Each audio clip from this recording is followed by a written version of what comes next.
Cancanın lezzetli kesir havası, cancanın lezzetli kesir havası, cancanın lezzetli kesir havası, cancanın lezzetli kesir havası. Duyulmasın buranın derdi belası, cancanın lezzetli kesir havası, cancanın lezzetli kesir havası.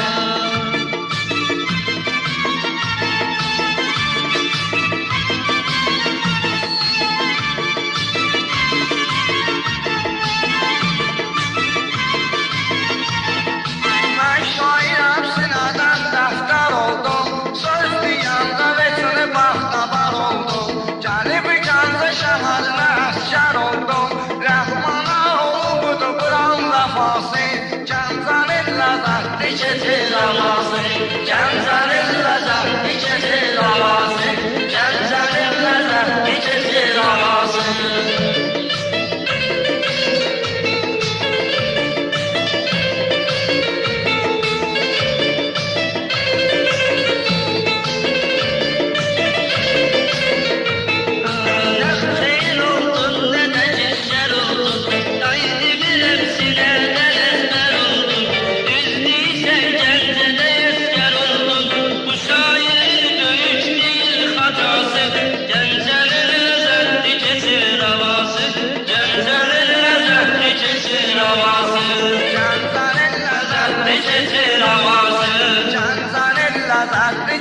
havası.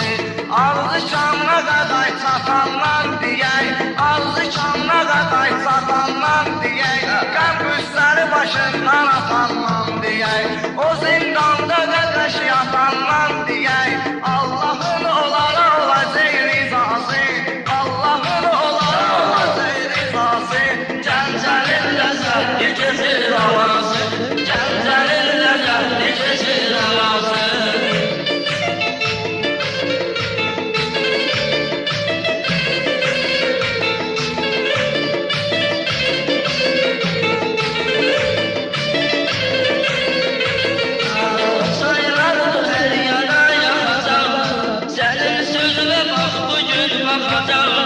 Zindanda yaxşı oğullar çıxacaqlar, əsas budur uzun sözün qisası. Gəncənin ləzzətli keçir havası, Gəncənin ləzzətli keçir havası, Gəncənin ləzzətli keçir havası, Gəncənin ləzzətli keçir havası.